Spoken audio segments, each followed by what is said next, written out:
ध्यान योग का अर्थ है ध्यान के द्वारा हम भगवान से कैसे कनेक्ट हो सकते हैं।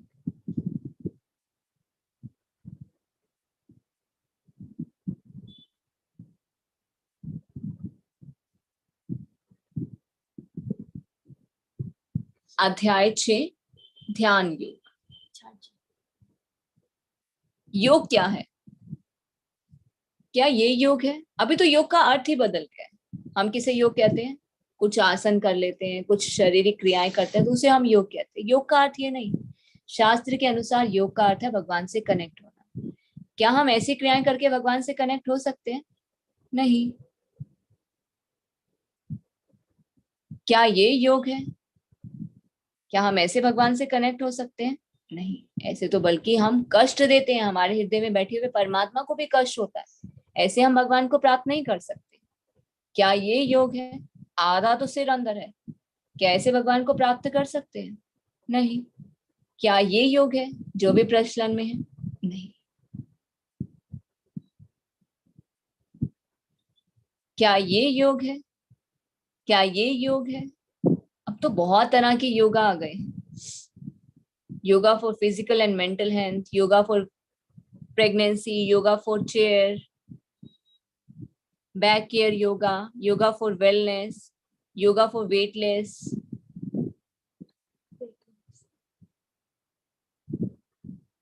तो क्या इस प्रकार हम भगवान को प्राप्त कर सकते हैं? नहीं। योग का क्या अर्थ है? भगवान से कनेक्ट होना। तो उसके लिए भगवान भगवत गीता में बताते हैं कि तुम मुझे कैसे प्राप्त कर सकते हो। कर्म योग के द्वारा, ज्ञान योग के द्वारा, कर्म योग, कृष्ण भावनामृत योग के द्वारा, या फिर ध्यान योग के द्वारा। तो इस अध्याय में भगवान बता रहे हैं कि किस प्रकार ध्यान योग के द्वारा तुम मुझे प्राप्त कर सकते हो।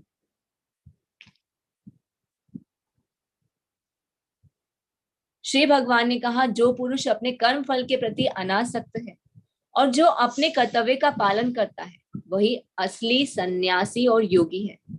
वह नहीं जो ना तो अग्नि जलाता है ना कर्म करता है।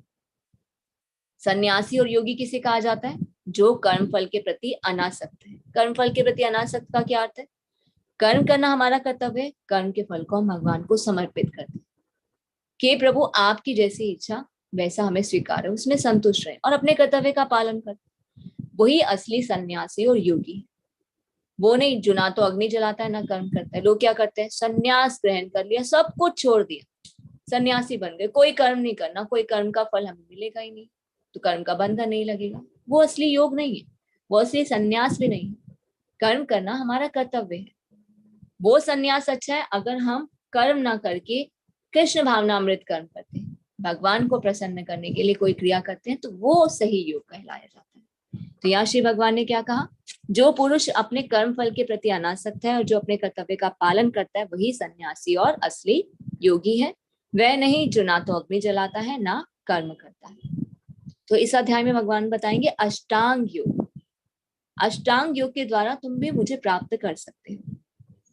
अष्ट अंग, जिसके 8 अंग हैं। अष्टांग योग के 8 अंग कौन से हैं? यम, नियम, आसन, प्राणायाम, प्रत्याहार, धारणा और ध्यान, समाधि। तो ये 8 अंग हैं। इन 8 अंगों के द्वारा, अष्टांग योग के द्वारा भी भगवान को प्राप्त किया जा सकता है। ये क्रियाएं पहले होती थी, पहले के समय में, द्वापर युग में, त्रेता युग में, क्योंकि पहले क्या था? समय अवधि अधिक होती थी। सतयुग में किया जाता था। सतयुग में कितनी समय अवधि होती थी? लाइफ स्पैन कितनी होती थी? 1,00,000 साल। फिर त्रेता युग में कितनी हुई? 10,000 साल। फिर द्वापर युग में कितनी हुई? 1,000 साल। और अभी कलयुग में कितना है लाइफ स्पैन? 100 साल।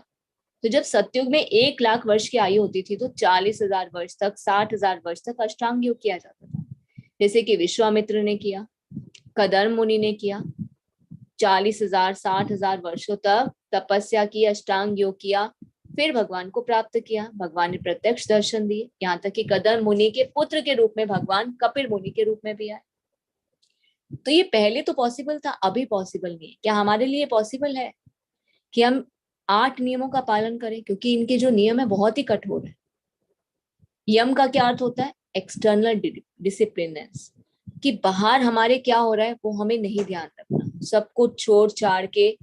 एक सेकेंड।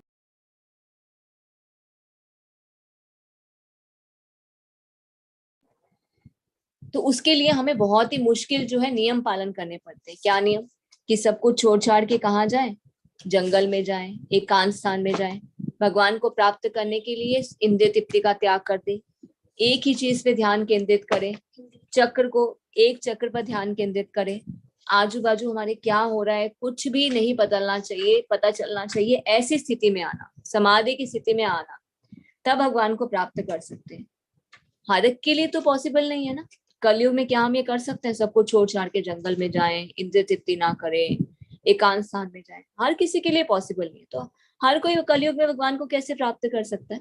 अष्टांग योग पहले होता था, पहले के समय में समय अवधि भी ज्यादा होती थी, तो इन नियमों का पालन करने की प्रैक्टिस भी हो जाती थी। अभ्यास के द्वारा वो इन 8 नियमों का पालन करके भगवान को प्राप्त कर सकते थे, पर अभी पॉसिबल नहीं है। इसलिए भगवान क्या बताते हैं, इजी वे इस अध्याय में बताएंगे कि किस प्रकार, किस योग के द्वारा तुम मुझे प्राप्त कर सकते हैं। तो ये यहाँ पर जो 8 नियम बताए जा रहे हैं, यम, नियम, आसन, प्राणायाम, प्रत्याहार, धारणा, ध्यान और समाधि। यम में कोई भी कार्य ना करना, नियम में सिर्फ एकांत जगह पर जाकर भगवान पे ध्यान केंद्रित करने के लिए सब कुछ त्याग देना, से भगवान को ध्यान करना, मन में उनका चिंतन करना, एक प्रॉपर आसन में बैठना, प्राणायाम, अपनी जो सांस है, श्वास है, उस पर कंट्रोल करना, इंद्रिय विषय पे बिल्कुल भी ध्यान ना लगाना, ना कुछ खाना ना पीना, कुछ भी नहीं, धारणा, भगवान के रूप पे मन को एकाग्र करना। ध्यान का मतलब बहुत ही गहन अध्ययन, सिर्फ फोकस किस पे? सिर्फ भगवान पे। समाधि, जिसमें पूर्णता लेता। समाधि की स्थिति क्या होती है? आपके आसपास क्या हो रहा है आपको कुछ नहीं पता। वो स्टेज में जब आ जाते हैं उसके बाद भगवान को प्राप्त कर सकते हैं। पर कलयुग में तो ये पॉसिबल नहीं है। क्या हम सब इस योग प्रणाली को आजमाने के लिए तैयार हैं? नहीं। क्यों? क्योंकि ये तो बहुत मुश्किल है। तो यहाँ पर ये नियम में बताया जा रहा है कि किस प्रकार इसमें क्या क्या क्रियाएं होती है। यम में होता है उसे एकांत जगह में अकेले रहना चाहिए, हमेशा अपने मन को नियंत्रित करना चाहिए। नियम में सोने, खाने, काम करने, मनोरंजन करने की आदतों में समशीतोष्ण।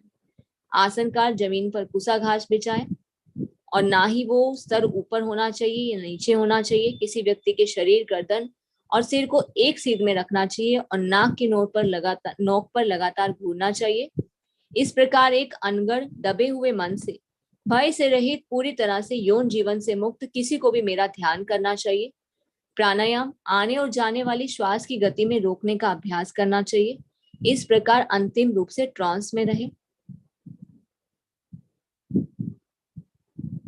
प्रत्याहार, भौतिक अस्तित्व की समाप्ति। धारणा, उसकी मानसिक गतिविधियों को अनुशासित करता है और पारलौकिक स्थिति हो जाती है। सभी भौतिक इच्छाओं से रहित उसे योग प्राप्त करने के लिए कहा जाता है। ध्यान, जैसे पवन रहित स्थान पर दीपक टिकता है, उसी तरह पारलौकिक व्यक्ति जिसका मन नियंत्रित रहता है वह अपने ध्यान में हमेशा स्थिर रहता है। समाधि, सबसे बड़ी कठिनाई के बीच स्थिर रहता है। वह वास्तव में भौतिक संपर्क से तथा सभी दुखों से वास्तविक स्वतंत्रता है। तो ये तो सबके लिए पॉसिबल नहीं है, इसलिए भगवान इस अध्याय में बताएंगे कि किस प्रकार इजी वे में तुम मुझे प्राप्त कर सकते हो। अर्जुन क्या कहते हैं? चंचलम ही मनः कृष्ण। हे कृष्ण, मन तो बहुत चंचल है, क्योंकि अष्टांग योग में तो मन को क्या करना है? भगवान पे ध्यान केंद्रित करना, और मन तो बहुत ही चंचल है। अर्जुन जैसा मन वायु को वश में कर सकता है, पर वो क्या कह रहे हैं? मैं वायु को तो मैं वश में कर सकता हूँ, पर मन को नहीं कर सकता। हे प्रभु, मैं क्या करूं? हे कृष्ण, चूंकि मन चंचल, उच्छृंखल, हठीला, अत्यंत बलवान है, मुझे इसे वश में करना वायु को वश में करने से भी अधिक कठिन लगता है।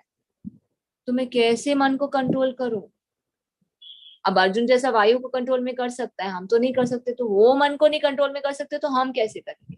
तो इस अध्याय में भगवान माइंड कंट्रोल की टेक्निक भी बताएंगे कि मन को हम किस प्रकार कंट्रोल कर सकते हैं।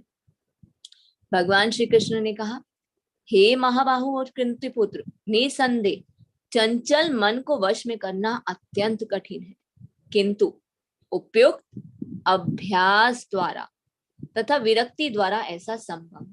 तो भगवान ने क्या उत्तर दिया? मन को कंट्रोल में करना बहुत मुश्किल है, पर अगर हम अभ्यास करते हैं, practice makes a man perfect, तो हमें क्या करना है? अभ्यास करना। तो जब हम अभ्यास करते हैं तो हम अपने मन को कंट्रोल में कर सकते हैं। और कैसे करेंगे अभ्यास?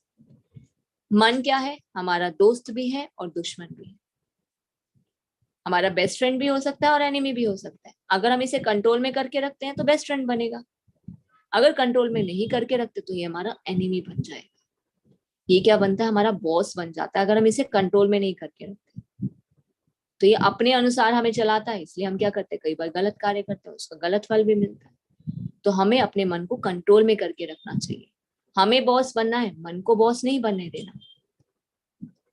मन आग की तरह है, जब नियंत्रित किया जाता है तो चमत्कार भी हो सकते हैं, अगर नियंत्रण से बाहर होता है तो क्या होता है, तबाही होती है। हम देख रहे हैं ना, अगर कोई फोकस माइंडेड हो जाता है, अपने मन को कंट्रोल में करता है, तो बड़े बड़े आविष्कार भी कर सकता है, हो भी रहे हैं।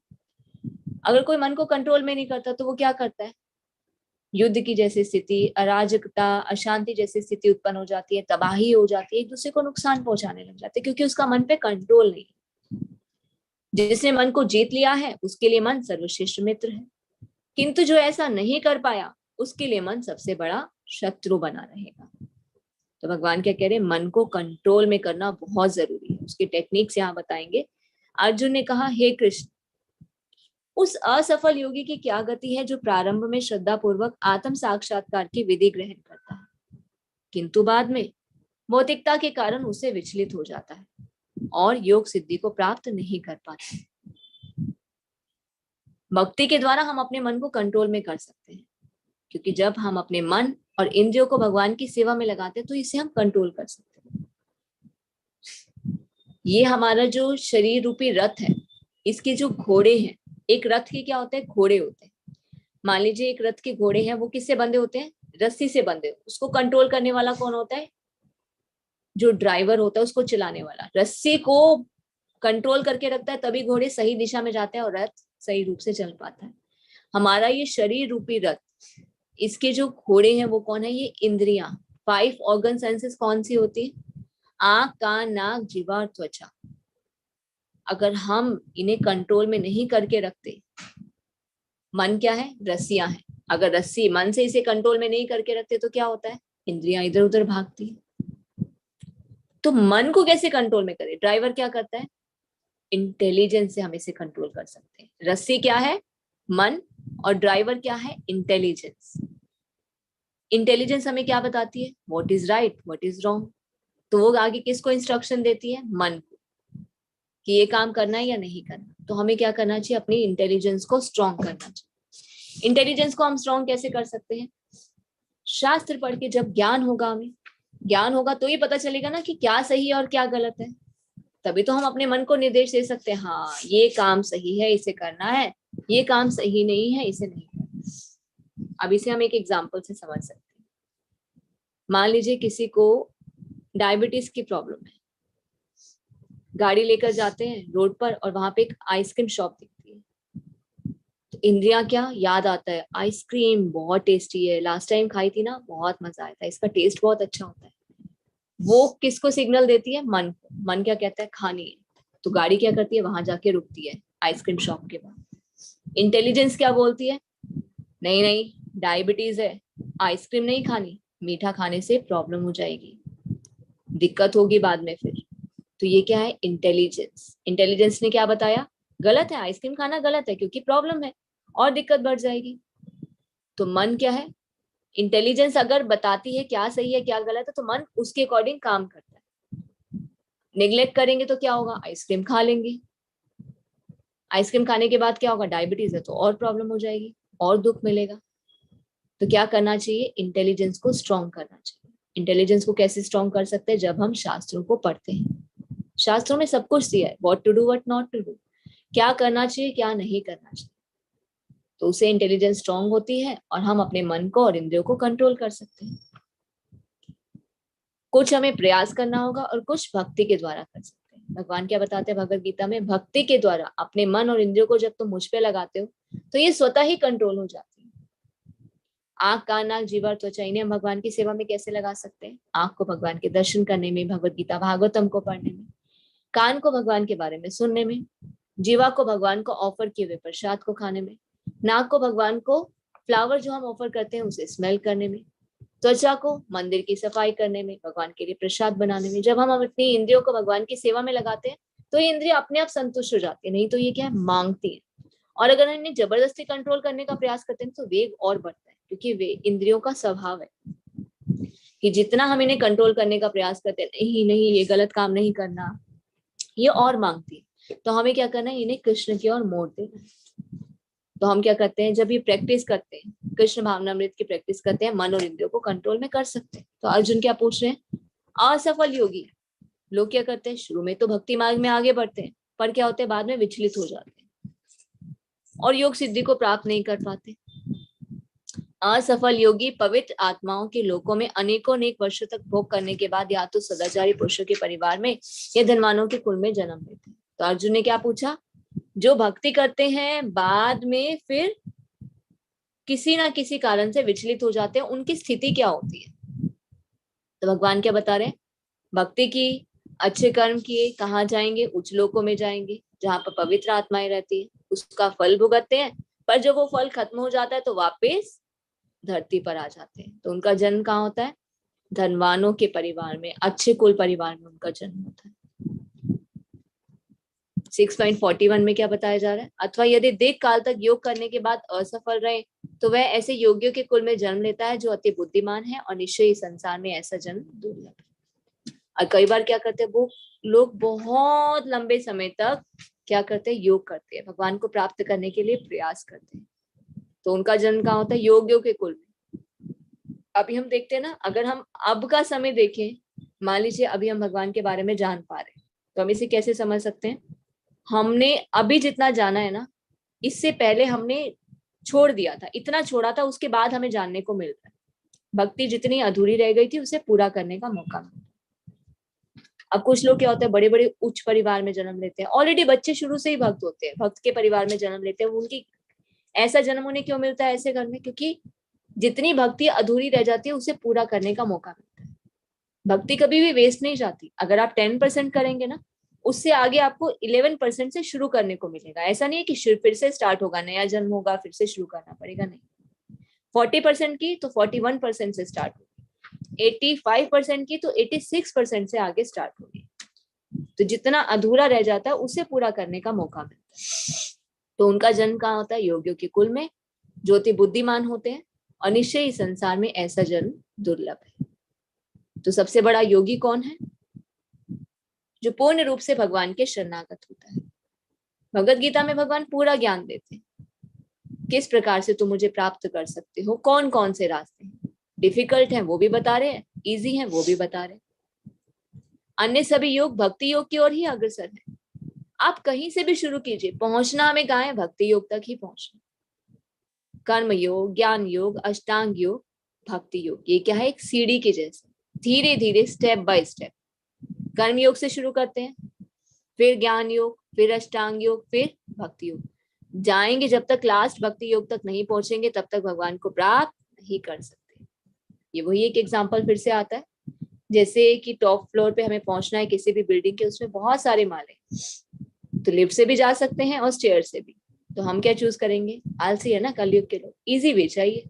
इजी वे कौन सा है, लिफ्ट कौन सी है, भक्ति योग। भक्ति के द्वारा हम भगवान को बहुत ही आसानी से लिफ्ट की तरह, easiest and the quickest way to attain the supreme personality of God, भगवान को प्राप्त कर सकते हैं।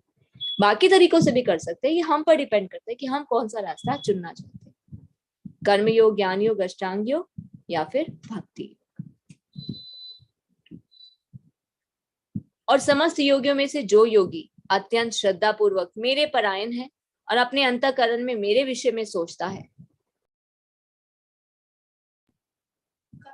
और मेरी दिव्य प्रेमा भक्ति करता है, वह योग में मुझसे परम अंतरंग रूप से युक्त रहता है और सबों में सर्वोच्च है, यही मेरा मत।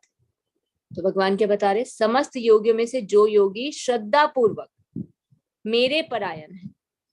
तो पहली चीज क्या होनी चाहिए, कम से कम भगवान में श्रद्धा होनी चाहिए। श्रद्धा होती है तो क्या होता है, भगवान को जानने का हम प्रयास करते हैं, ज्ञान प्राप्त करने का प्रयास करते हैं। जब ज्ञान लेते हैं, शास्त्र पढ़ते हैं, तो हमें और बहुत सारी चीजें पता चलती है, क्योंकि भगवान भगवत गीता भागवतम में क्या बताते हैं कि किस तरह तुम मुझे प्राप्त कर सकते हो, मेरे शरणागत होकर, अपने कर्तव्यों का पालन करते हुए, अंतःकरण में मेरे विषय में सोचते हुए, मेरी प्रेमा भक्ति करते हुए तुम मुझे अंतरंग रूप में प्राप्त कर सकते हो। तो ये क्या है, सबसे सर्वोच्च है। यही मेरा मत है। तो ये किसका ओपिनियन है? भगवान का ओपिनियन। कुछ लोग क्या बोलते हैं, अरे ये तो इस्कॉन वाले कृष्ण के बारे में बताते हैं। हम कृष्ण के बारे में नहीं, ये शास्त्र क्या बताते हैं सिर्फ वो पढ़कर हम बताते हैं कि शास्त्रों में ऐसा लिखा गया। भगवान स्वयं अपने बारे में यहाँ पर बता रहे। मेरा क्या मत है कि जो श्रद्धा पूर्वक अपने अंतःकरण में मेरे बारे में सोचता है और मेरी प्रेमा भक्ति में लगा रहता है, वो सबसे उच्च है, वो ही सर्वश्रेष्ठ योगी है और वही मुझे प्राप्त कर सकता है। ये मेरा मत है। तो यहाँ पे ये मत किसने दिया है? भगवान ने दिया। तो योग की असली परिभाषा क्या है? भगवान से कनेक्ट होना। भगवान से हम कैसे कनेक्ट हो सकते हैं? आध्यात्मिक अभ्यास के द्वारा, स्पिरिचुअल प्रैक्टिस के द्वारा। ऐसा नहीं कि कर्म करने बंद कर देने, नहीं। अगर कर्म करने बंद कर देंगे, ये तो भगवान का आदेश नहीं है। भगवान भगवत गीता में क्या उपदेश देते हैं? कर्म करना तुम्हारा कर्तव्य है, कर्म के फल को मुझे समर्पित कर दो और साथ में भक्ति करो। तो हमें छोड़ना कुछ भी नहीं है, सिर्फ जोड़ देना है। किसे? कृष्ण को अपने जीवन में जोड़ देना। स्पिरिचुअल प्रैक्टिस हमें करनी है, आध्यात्मिक अभ्यास करना है। तो जब हम आध्यात्मिक अभ्यास करते हैं तो हमें मानसिक शांति भी प्राप्त होती है, सुख भी मिलता है, संतुष्ट भी होते हैं और जीवन के उद्देश्य को भी समझ पाते हैं, क्योंकि वास्तविक ज्ञान मिलता है। स्पिरिचुअल प्रैक्टिस क्या है? शास्त्रों को पढ़ना। जब हम शास्त्र पढ़ते हैं तो हमें ज्ञान प्राप्त होता है कि हमें क्या करना चाहिए और क्या नहीं करना चाहिए। तो योग की असली परिभाषा क्या है? भगवान से कनेक्ट होना। तो यहाँ पर 4 युगों के बारे में बताया जा रहा है। 4 युग कौन से हैं? सतयुग, त्रेता युग, द्वापर युग और कलयुग। सतयुग में कैसे भगवान को प्राप्त कर सकते थे? मेडिटेशन के द्वारा, तपस्या की जाती थी कई हजारों वर्षों तक। विश्वामित्र ने की, कदम मुनि ने की, बहुत सारे लोगों ने तपस्या के द्वारा भगवान को प्राप्त करने का प्रयास किया। त्रेता युग में कैसे भगवान को प्राप्त करते थे? बलिदान करके। बड़े बड़े यज्ञ किए जाते थे। कौन से यज्ञ? राजसूय यज्ञ, अश्वमेध यज्ञ। दशरथ महाराज ने भी किया था ना, अश्वमेध यज्ञ किया था। युधिष्ठिर महाराज ने कौन सा किया था? राजसूय यज्ञ किया था। तब भगवान को प्राप्त किया जाता था। द्वापर युग में विस्तृत मंदिर पूजा करके, बड़े बड़े मंदिर बनवाकर भगवान की विग्रह की पूजा अर्चना करके भगवान को प्राप्त किया जाता था। कलयुग का यज्ञ क्या है? हर एक युग में अलग अलग ऑस्टेरिटीज बताई जाती है कि भगवान को कैसे प्राप्त कर सकते हैं। सतयुग में मेडिटेशन के द्वारा, त्रेता युग में यज्ञ के द्वारा, द्वापर युग में बड़े बड़े मंदिरों की स्थापना करके अर्च विग्रह की सेवा के द्वारा, और कलयुग में हरे कृष्ण महामंत्र का जप करके। कलयुग का यज्ञ क्या है? संकीर्तन यज्ञ, प्रभु के पवित्र नामों का जप करना, chanting the holy names of the lord. Hare Krishna Krishna Krishna Hare Hare, Hare Ram Ram Ram Hare Hare. Hare Krishna महामंत्र क्या है? महामंत्र। महामंत्र का क्या अर्थ होता है? सभी मंत्रों का राजा। और ये महामंत्र क्या था? पहले दुर्लभ था, हर किसी के लिए नहीं था। पर भगवान ने जब कलयुग में देखा कि इस कलयुग में कोई भी ना तो यज्ञ कर रहा है, ना दान कर रहा है, ना तपस्या कर रहा है, तो ये मुझे कैसे प्राप्त करेंगे? तो अद्वैत आचार्य जो सदाशिव और महाविष्णु है, उनका कंबाइंड फॉर्म है। भगवान का आह्वान किया कि हे प्रभु, आप आइए इस धरती पर और इन जीवों का कल्याण कीजिए, अहेतु की कृपा प्रदान कीजिए। तो देखिए, चैतन्य महाप्रभु के रूप में भगवान आए 550 साल पहले, बहुत ज्यादा समय नहीं हुआ। 550 साल पहले चैतन्य महाप्रभु के रूप में भगवान आए और हरे कृष्ण महामंत्र का जप हमें। तो हरे कृष्ण महामंत्र के द्वारा ही हम भगवान को प्राप्त कर सकते हैं। चैतन्य चरितामृत में इसका वर्णन है। हरिर नाम हरिर नाम एव केवलम, कलौ नास्तेव नास्तेव नास्तेव गतिरन्यथा। झूठ और पाखंड के युग में हरे कृष्ण महामंत्र के जप के अलावा कोई और रास्ता नहीं है, कोई और रास्ता नहीं है, कोई और रास्ता नहीं। तो कुछ लोग क्या प्रश्न पूछते हैं कि ये कैसे आप कह सकते हैं? ये तो हो सकता है इस्कॉन वालों ने बनाया, क्योंकि कृष्ण भक्त है तो कृष्ण की गुणगान करेंगे।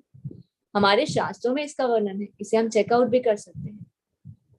नारायण संहिता में बताया जा रहा है कलयुग में लोगों को केवल परमेश्वर के पवित्र नामों का जप करना चाहिए।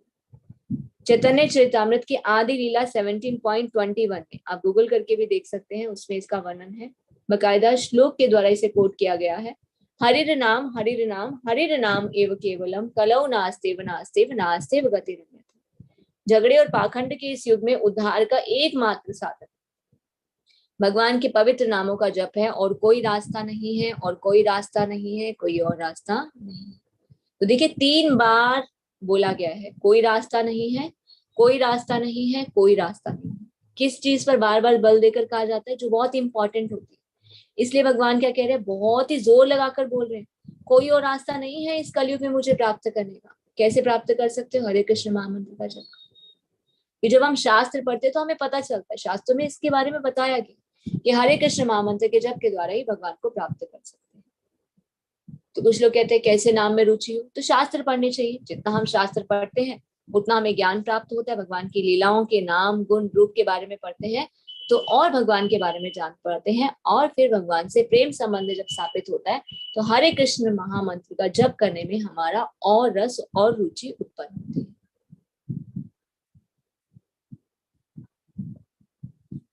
तो जब हम इसे माला पे जप करते हैं तो इसे क्या कहते हैं? जप करना। हरे कृष्ण कृष्ण कृष्ण हरे हरे, हरे राम राम राम हरे हरे। और ये जब मंत्र सबके साथ मिलकर बोला जाता है इसे क्या कहते हैं? संकीर्तन। आप सभी ने देखा होगा इस्कॉन के भक्त क्या करते हैं? मृदंग और करताल लेकर, इंडिया में नहीं फॉरेन में भी, इंडिया में तो फिर भी लोगों को थोड़ा शर्म है या कम यहाँ पर चलता है, फॉरेन में तो स्ट्रीट्स में बहुत किया जाता है प्रचार। आप गूगल करके देख सकते हैं हरिनाम इन फॉरेन ट्रीट्स, तो आप वहां देखेंगे पाश्चात्य देशों में किस तरह से गली गली में घूमकर हरे कृष्ण महामंत्र का जप किया जाता है। तो जब साथ में मिलकर सब गाते हैं, ऊंची ध्वनि में गाते हैं, तो उसे क्या कहते हैं? संकीर्तन कहा जाता है। हरे कृष्णा कृष्णा कृष्णा हरे हरे, हरे राम राम राम हरे हरे। तो अकेले जब बैठकर जप किया जाता है, एकांत में माला पर जप करते हैं तो उसे जप कहते हैं। और जब हरे कृष्ण महामंत्र सबके साथ मिलकर गाया जाता है ध्वनि के साथ, करताल मृदंग बजाकर, तो उसे क्या कहते हैं? संकीर्तन कहा जाता है। तो शास्त्रों में इसका वर्णन है, ये कोई मनोकाल्पनिक नहीं है, ये मंत्र शास्त्र में इसका वर्णन किया गया है जप के लिए पवित्र प्रभु के पवित्र नाम को करना। तो श्रीमद् भागवतम आप इसे नोट भी कर सकते हैं, वैसे भी पीडीएफ हम आप लोग को शेयर करेंगे, तो आप इसे गूगल में भी सर्च कर सकते हैं बकायदा लिखकर श्रीमद् भागवतम 12.3.51। तो उसमें आप देख पाएंगे इस मंत्र के बारे में लिखा गया है कि मेरे प्यारे राजा, हालांकि कलयुग दोषों से भरा है, फिर भी इस युग के बारे में एक अच्छी गुणवत्ता है। यह है कि हरे कृष्ण महामंत्र का जप करने से व्यक्ति भौतिक बंधन से मुक्त हो सकता है और आध्यात्मिक लोक में पदोन्नत हो सकता है। ये कलयुग क्या है? दोषों से भरा हुआ है, पर एक अच्छी चीज क्या हुई? हरे कृष्ण महामंत्र भगवान ने कितना सरल इजी वे दे दिया उन्हें प्राप्त करने का, आध्यात्मिक लोक में पहुंच।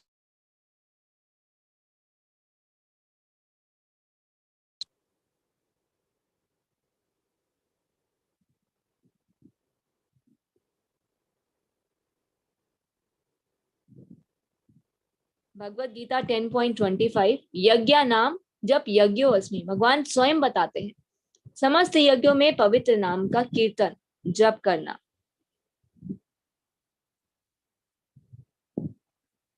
तो हरे कृष्ण महामंत्र का जप करने के लिए हमें किन किन नियमों का पालन करना चाहिए, क्या करना चाहिए, क्या नहीं करना चाहिए? कुछ लोगों के मन में बहुत प्रश्न होते हैं कि कैसे कर सकते हैं। हरे कृष्ण महामंत्र का जप शुरू करने से पहले पंच तत्व मंत्र का जप करना चाहिए। पंच तत्व मंत्र क्या है? जय श्री कृष्ण चैतन्य प्रभु नित्यानंद, श्री अद्वैत गदाधरा श्रीवासादि गौर भक्त वृंदा। इसे कहते हैं पंच तत्व मंत्र। ये कौन है? 5 तत्व हैं। चैतन्य महाप्रभु जब इस धरती पर आए तो पंच तत्व के रूप में आए। भगवान जब भी इस धरती पर आते हैं तो कभी भी अकेले नहीं आते, अपने पार्षदों के साथ आते हैं। तो चैतन्य महाप्रभु जब आए, चैतन्य महाप्रभु कौन है? राधा और कृष्ण दोनों है, कंबाइंड फॉर्म। राधा रानी का आवरण लेकर आए, तो इसे ये क्या कहते हैं? चैतन्य महाप्रभु को गौरांग। गौरांग मतलब जिनका गौर अंग है, राधा रानी का अंग जो बाह्य स्वरूप है वो लेकर आए हैं। और उनके साथ आप लेफ्ट साइड पर देख सकते हैं, बीच में है चैतन्य महाप्रभु जो राधा और कृष्ण दोनों कंबाइंड फॉर्म है। लेफ्ट साइड पर है नित्यानंद प्रभु। नित्यानंद प्रभु कौन है? बलराम जी। बलराम जी संकर्षण के रूप में भी आते हैं, राम जी के भाई लक्ष्मण के रूप में भी आते हैं, कृष्ण के साथ बलराम के रूप में भी आते हैं। यहाँ चैतन्य महाप्रभु के साथ नित्यानंद प्रभु के रूप में आए हैं। और उनसे लेफ्ट साइड पे आप देखेंगे फर्स्ट जो है, जिनकी सफेद दाढ़ी है, जो ओल्ड एज दिख रहे हैं, ये कौन है? अद्वैत आचार्य।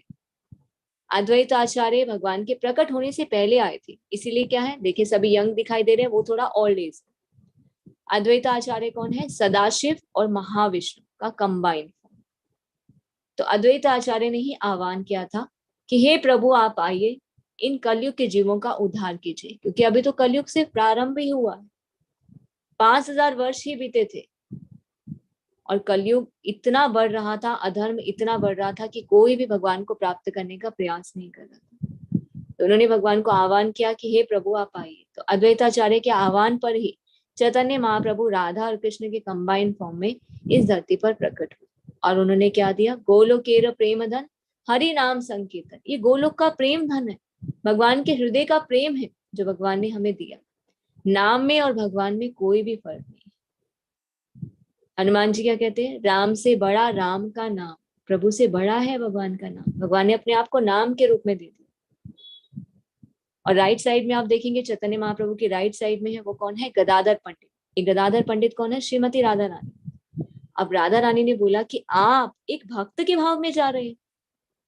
चैतन्य महाप्रभु एक सन्यासी के रूप में उन्होंने प्रचार किया, हरि नाम का प्रचार किया भक्त के भाव में। तो राधा रानी उस भाव को देखना चाहती थी कि आप ये भाव लेकर आ रहे हैं, मैं भी इस रूप का दर्शन करना चाहती हूँ और इस लीला का आनंद उठाना चाहती हूँ। तो वो गदाधर के रूप में प्रकट होती है। श्रीवासादि कौन है? श्रीवासादि है नारद मुनि। तो नारद मुनि भी आते हैं भगवान की इस लीला में।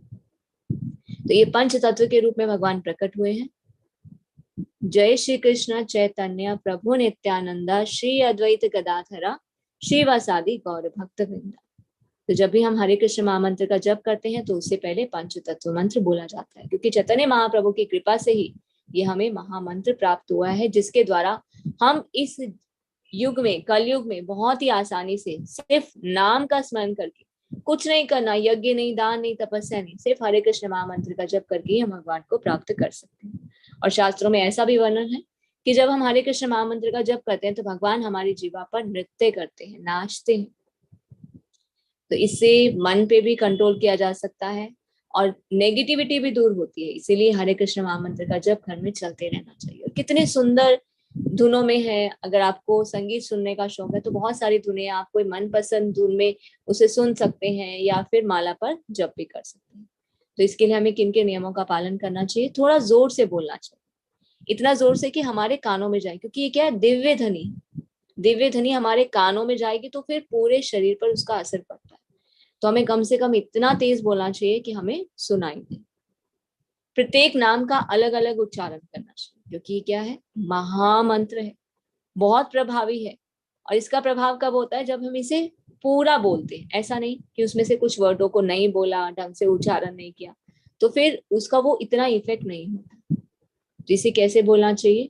हरे कृष्णा कृष्ण कृष्ण हरे हरे, हरे राम राम राम हरे हरे। प्रत्येक नाम का अलग अलग उच्चारण करना चाहिए, क्योंकि इस महामंत्र में किस किस का नाम आता है? शक्तिमान और शक्ति का। हरे का मतलब श्रीमती राधा रानी, कृष्ण का मतलब कृष्ण। फिर जब राम जी के साथ आते तो राम भी कौन है? कृष्ण ही है। और उनके साथ जो हरे आता है वो सीता मैया, वो भी भगवान की शक्ति तो है। तो यहाँ शक्ति और शक्तिमान, चाहे वो राम के रूप में हो या कृष्ण के रूप में। राम और कृष्ण कौन है? शक्तिमान। और जो शक्ति है वो कौन है? श्रीमती राधा रानी और सीता। जिस तरह से भगवान अपना एक्सपेंशन करते हैं, अलग अलग नाम और रूप में आते हैं, कभी कृष्ण के रूप में, कभी राम के रूप में, उसी तरह से भगवान की शक्ति भी कभी राधा रानी के रूप में, कभी रुक्मणी के रूप में, कभी सीता के रूप में। तो यहाँ पे इसीलिए जो नाम दिया गया हरे कृष्ण कृष्ण कृष्ण हरे हरे, हरे राम राम राम हरे हरे, ये शक्तिमान और शक्ति के लिए प्रयोग हुआ। तो इसमें कंफ्यूजन नहीं होनी चाहिए। कुछ लोग क्या बोलते हैं, राम का नाम क्यों, कृष्ण का नाम क्यों, राम पहले क्यों नहीं आया? राम जी तो पहले आए थे, तो कृष्ण तो बाद में आने चाहिए। ये शक्तिमान और शक्ति का नाम। तो ये इसका उच्चारण जब हम करते हैं तो हमें इसका अलग अलग उच्चारण करना चाहिए। सम्मान, भक्ति और एकाग्रता से जप करना चाहिए, क्योंकि जब नाम करते हैं तो भगवान स्वयं प्रकट हो जाते हैं। तो इसलिए बहुत ही डेडिकेशन के साथ हमें भक्ति करनी चाहिए और एकाग्रता के साथ नाम जप करना चाहिए। एक व्यक्ति जो आध्यात्मिक रूप से जिज्ञासु है वह सबसे बुनियादी प्रकार की सेवा में शुरू होता है, और जो कर्म योग है अपनी क्षमता के अनुसार वह प्रभु के लिए काम करता है। भगवान के लिए फूल चढ़ाना, मंदिर की सफाई करना, मौद्रिक दान आदि करना। जिस व्यक्ति को जिज्ञासा होगी ना और जानने की, जिसका हृदय शुद्ध होगा, वो स्पिरिचुअली अपने आप आगे बढ़ता है, कहीं से भी आगे बढ़े। अब हम देखते हैं ना, भारत भूमि पे मोस्ट ऑफ लोग क्या है उनमें थोड़ा सा एक गुण है, चाहे वो किसी देवी देवता की ही पूजा ना करते हो, कुछ भी करते हो, करते तो हैं, क्योंकि भारत भूमि पे जन्म जो होता है वो कोनो भाग्यवान जीव जिसका भारत भूमि पे जन्म होता है। इसी भारत भूमि पे भगवान के सभी अवतार, इसलिए यहाँ पर क्या है, वो अभी भी वाइब्रेशन है।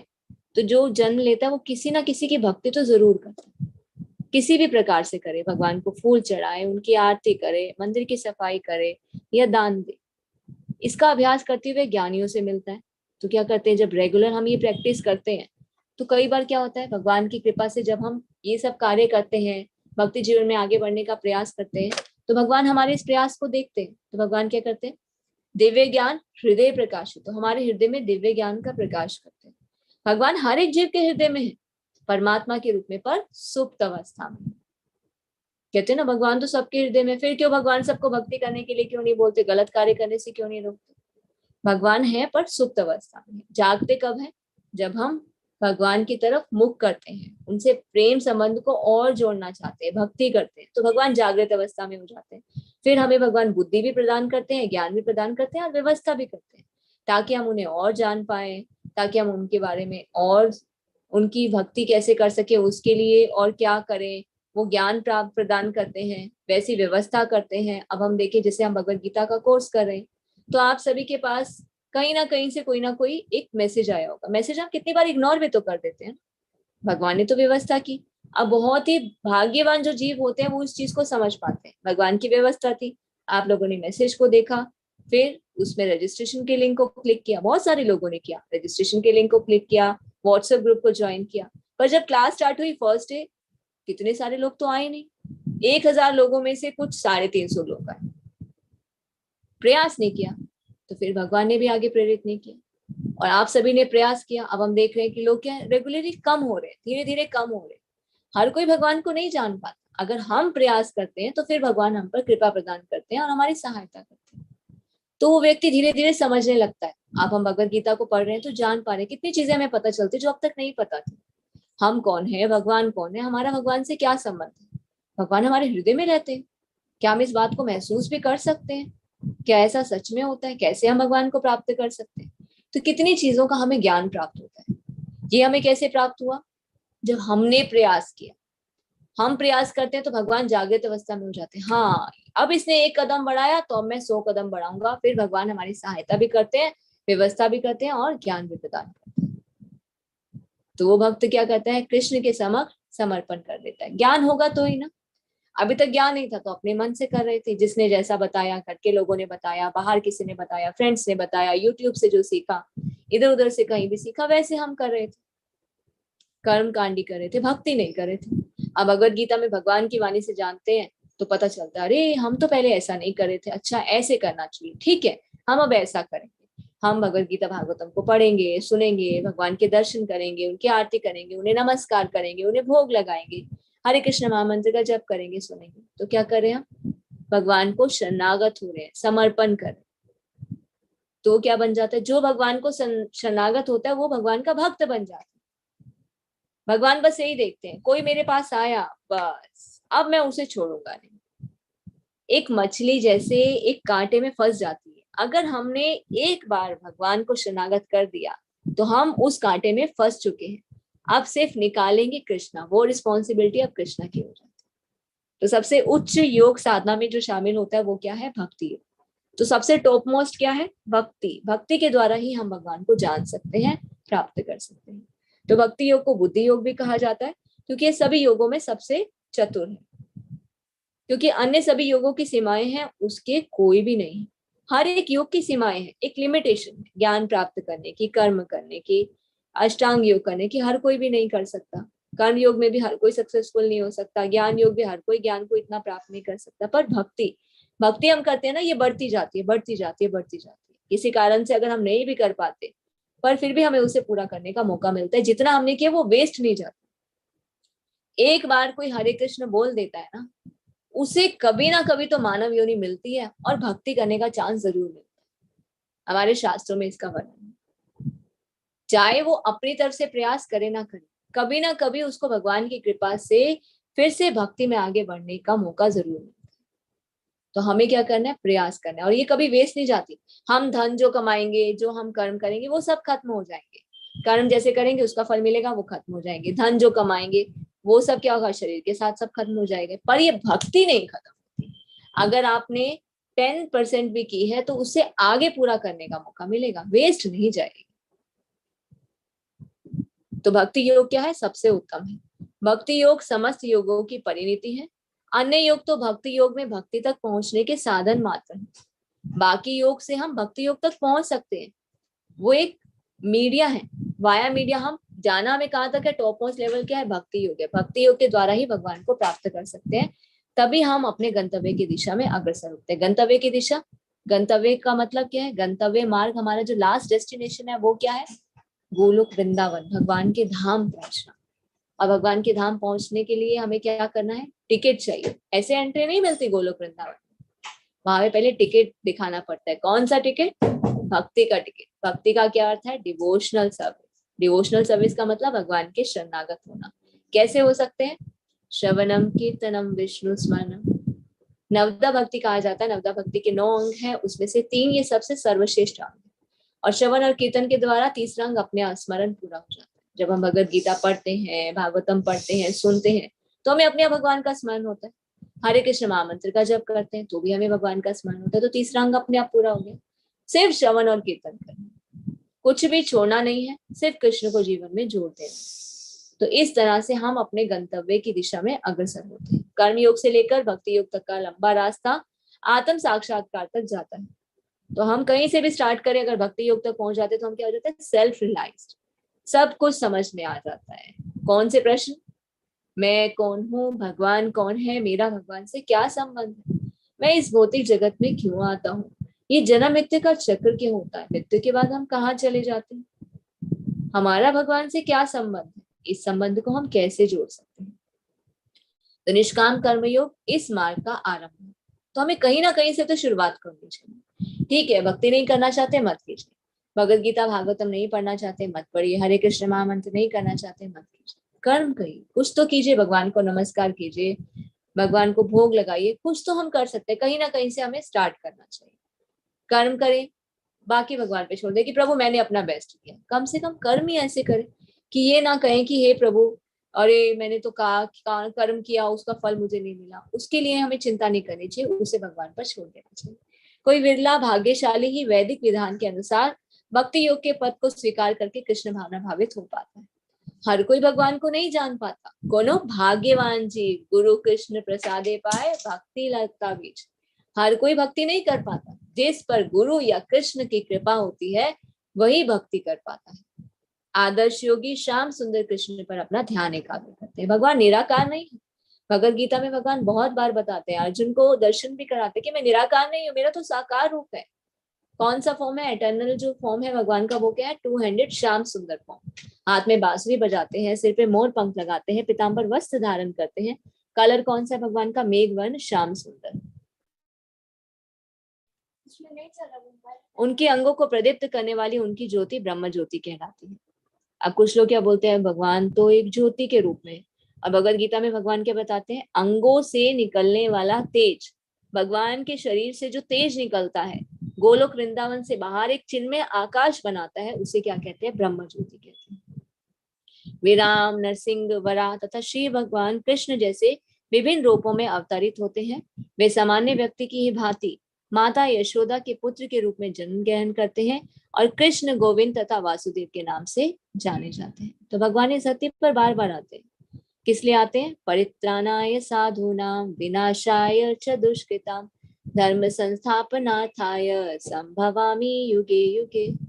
धर्म की स्थापना करने के लिए, दुष्टों का विनाश करने के लिए और अपने भक्तों का उद्धार करने के लिए बार बार भगवान इस धरती पर आते हैं और चले जाते हैं। भगवान का आना और जाना किसके समान है? सूर्य के समान है। जैसे सूर्य उदय होता है, अस्त होता है, उदय होता है, अस्त होता है, उसी तरह से भगवान आते हैं और चले जाते हैं। कुछ लोग क्या कहते हैं, भगवान के पैर में तीर लगा था, भगवान मर गए। ये भगवान की सुंदर लीलाएं हैं। भगवान आते हैं और चले जाते हैं। तो वे पूर्ण बालक, पूर्ण पति, पूर्ण सखा, पूर्ण स्वामी है और वो समस्त ऐश्वर्य और दिव्य गुणों से ओतप्रोत है। जो श्री भगवान की इन गुणों से पूर्णता अभिज्ञ रहता है वह सर्वोच्च योगी है। भगवान भगवत गीता में क्या बताते हैं? जन्म कर्म च मे दिव्य। जो मेरे इस जन्म, आविर्भाव और कर्मों की प्रकृति को जान पाता है वो मेरे सनातन धाम में आता है, वही सर्वोच्च योगी है। तो योगी की यह सर्वोच्च दशा केवल भक्ति योग से ही प्राप्त की जा सकती है, जिसकी पुष्टि वैदिक साहित्य से होती है। सर्वोच्च दशा कैसे मिलेगी? भक्ति योग से। सर्वोच्च योगी कौन है? जो भक्ति करता है। भक्ति के द्वारा ही वो भगवान को प्राप्त कर सकता है, क्योंकि हमारे वैदिक साहित्य इसकी पुष्टि करते हैं। और भगवान क्या कहते हैं भगवत गीता में? ये मेरा मत है कि भक्ति के द्वारा ही तुम मुझे प्राप्त कर सकते हो। जो भक्ति करता है वही सर्वोच्च योगी है।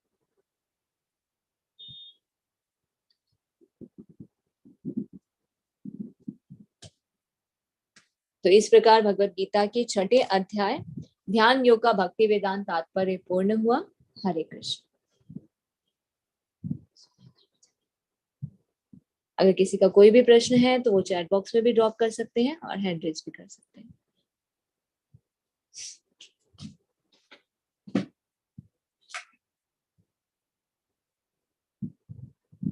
हरे कृष्णा अभिषेक प्रभु जी। जी हरे कृष्णा।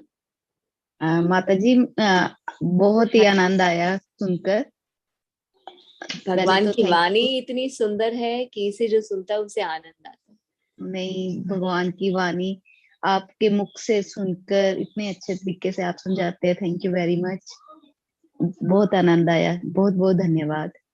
हरे कृष्ण। माता जी, मेरा प्रश्न है कि जैसे हम घर में खाना बनाते हैं, हम लहसुन प्याज यूज करते हैं, तो हम खाना बनाकर मंदिर में लेकर जाकर भोग नहीं लगाते, बस ऐसे मतलब कि प्लेट में डाला, सभी बच्चे बड़े सब हम ऐसे बोलते हैं कि कृष्णा जी आओ, पहले आप खाना खाओ फिर हम खाते हैं, भोग लगाओ। तो क्या ये ये कोई पाप तो नहीं कर रहे हम कि जो भी हम खा रहे हैं ऑफर पहले उनको करते हैं फिर उसके बाद? कुछ बोलते हैं कि भाव होने चाहिए। तो जैसे आपने कल बोला कि प्याज और लहसुन नहीं, प्रभु को नहीं यूज करते, तो हम तो हर चीज जो भी खाते हैं, चॉकलेट खाएं कुछ भी खाएं बोलते हैं कृष्णा जी पहले आप खाओ फिर हम खाते हैं, पहले आप भोग लगाओ फिर हम खाते हैं। आप इसके बारे में बताइए मैं प्लीज। ये बहुत अच्छी चीज है कि हम पहले सबसे पहले भगवान को ऑफर करते हैं। पर शास्त्र में क्या बताया जाता है? घर में बना हुआ हमें भगवान को ऑफर करना चाहिए। क्यों? क्योंकि राधा रानी क्या करती है? रोज 56 भोग बनाती है गोपियों के साथ मिलकर। और रोज जो हाँ जी। बनाती है ना, नेक्स्ट डे वो अलग ही वैरायटी होती है। तो कितना डेडिकेशन, भाव और प्रेम है, भगवान को अपने हाथ से बनाकर खिलाना चाहिए। वो आप करें, वो अच्छी चीज है। पर जो हमारे शास्त्र बताते हैं, अगर हम आगे थोड़ा हाई लेवल पे पहुंचे तो उसमें यही बताया जाता है कि हमें बनाना चाहिए और वो भगवान को खिलाना चाहिए। क्योंकि बाहर से जो बना हुआ है, रेडीमेड है, उसमें पता नहीं कैसी कैसी चीजें होती है।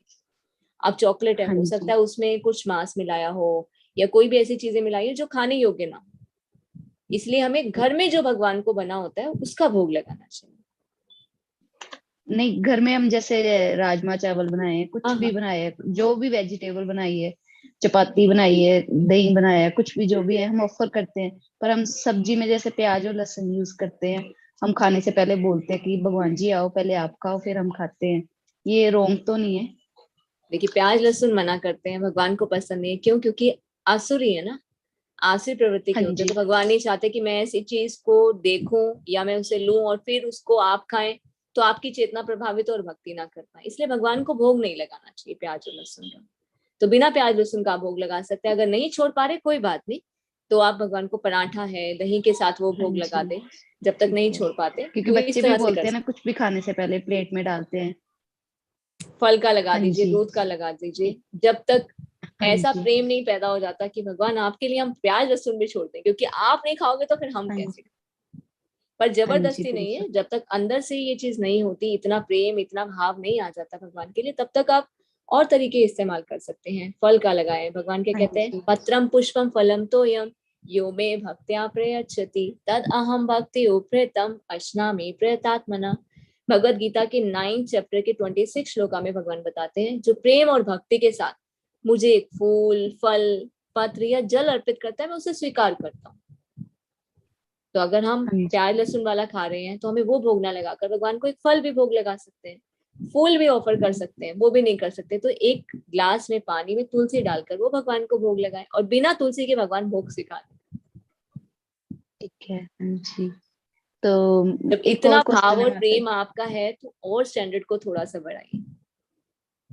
ये तो बस हरि की कृपा चाहिए तभी संभव है। हम हमारा ये प्रयास, तो तुच्छ हमारी प्राणी इच्छा है। और प्रयास होगी तो भगवान तो चाहते हैं, नहीं, भगवान तो लेने के लिए नहीं, बैठे। मैंने खाना कई बार बनाया बिना प्याज के भी, जब मैं अकेली घर में होती हूँ तब बिना प्याज यूज किए हुए, लहसुन और प्याज, किसी को नहीं बताती कि मैंने आज प्याज और लहसुन यूज किया, तो फिर खा लेते। जब घर में सभी होते हैं तो वो बोलते हैं प्याज के बिना सब्जी कैसे बनेगी, तो फिर मैं उनके साथ आर्गुमेंट्स नहीं करती, बोलती जो हरी इच्छा, जैसी उनकी मर्जी। ठीक है। ऐसे ही प्रयास करते रहे माता जी। हम क्या करते थे ना, शुरू में प्याज लहसुन ये लोग खाते थे घर पे, हम नहीं डालते थे, बोलते थे हाँ डाला है, और उसकी जगह क्या यूज करते थे, तड़के में हींग डाल दी, कसूरी मेथी जो है तरी वाली सब्जियों में कसूरी मेथी डाल दी, तो वो उनको पता ही नहीं चलता टेस्ट का कि प्याज लहसुन है कि नहीं, बोल दिया हाँ डाला है। किसी दिन हाँ पकड़े जी। तो गए नहीं, धीरे धीरे अब वो आदत पड़ गई उनको। फिर जब बाद हाँ में जी। बताया, अरे तुम तो 1 साल से बिना प्याज लहसुन का खा रहे थे, बोले हाँ बिना प्याज, ठीक है फिर अब यही कंटिन्यू रहने दो। तो हम थोड़ी सी ट्रिक्स को यूज कर सकते हैं, कभी कभी बिना प्याज लहसुन का बनाए, ना बताएं, भगवान भी हाँ प्रसन्न जी। होंगे, फिर भगवान सहायता भी करते हैं। अगर नहीं चलता है तो कोई बात नहीं, जबरदस्ती नहीं है छोड़ने की, तो और भी भगवान जैसे बताते हैं बिना प्याज लहसुन का आप उन्हें भोग लगा सकते जी ठीक है माता जी। बहुत बहुत धन्यवाद माता जी। आप बहुत अच्छे से बोलते हो, आपकी वाणी में तो खुद कृष्णा जी आए हुए हैं। थैंक यू वेरी मच माता जी। हमें हैं। तो ये वाणी इतनी सुंदर है, जिसकी जीवा पे बैठ जाती है ना वो अपने आप सुंदर हो जाता है। थैंक यू सो मच माता जी। Hare Krishna. All glories to Krishna, all glories to Srila Prabhupada. हरे कृष्णा कविता माता जी, पद्मा माता जी।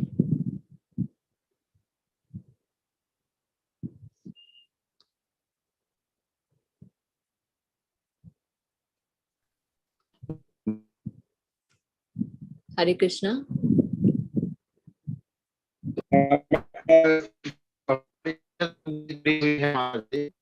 और प्रभु जी आपकी वॉइस ब्रेक हो रही है, आप हाँ, थोड़ा नेटवर्क में आइए। आपकी वॉइस ब्रेक हो रही है।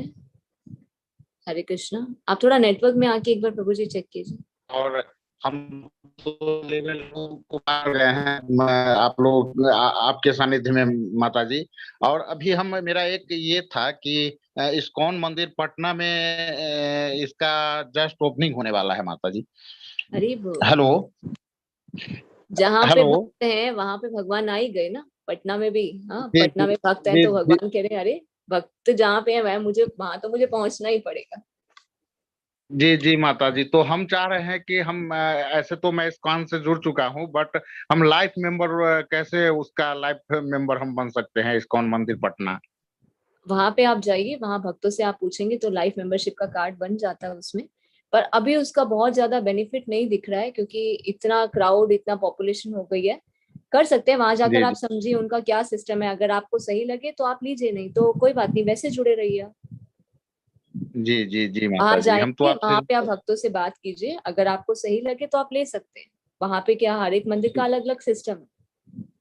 जी जी माता जी, बहुत भव्य मंदिर बनी है। मैं भी 2-3 रोज पहले गया था, बाहर से ही मैं दर्शन किया मंदिर का। अभी तो ओपनिंग होना है। और बहुत सुंदर लगा हमें कि यहाँ भी अब बिहार में भी हमारे नजदीक इस्कॉन मंदिर शुरू होने जा रहा है। और लेवल 2 किया हूँ माता जी आपके सानिध्य में। और फिर से अभी आगे बढ़ना है। भगवान जहाँ तक ले चले, आप लोग का सानिध्य रहा तो निश्चित रूप से आगे बढ़ेंगे। तो आपकी इच्छा और प्रयास पे डिपेंड करता है, आप इच्छा कर रहे हैं, प्रयास कर रहे हैं तो आप आगे कर भी पा रहे हैं, और भगवान कृपा भी प्रदान कर रहे हैं। जी माता जी। अभी हर लोगों का अलग अलग करना संभव नहीं था, तो सब लोग ज्वाइंट बैठ जाते हैं। और मैं इसको ओपन करता हूँ, सब लोग एक साथ। रजिस्ट्रेशन तो अलग अलग है, लेकिन सब लोग एक साथ बैठ के इसका पूरा आपका वो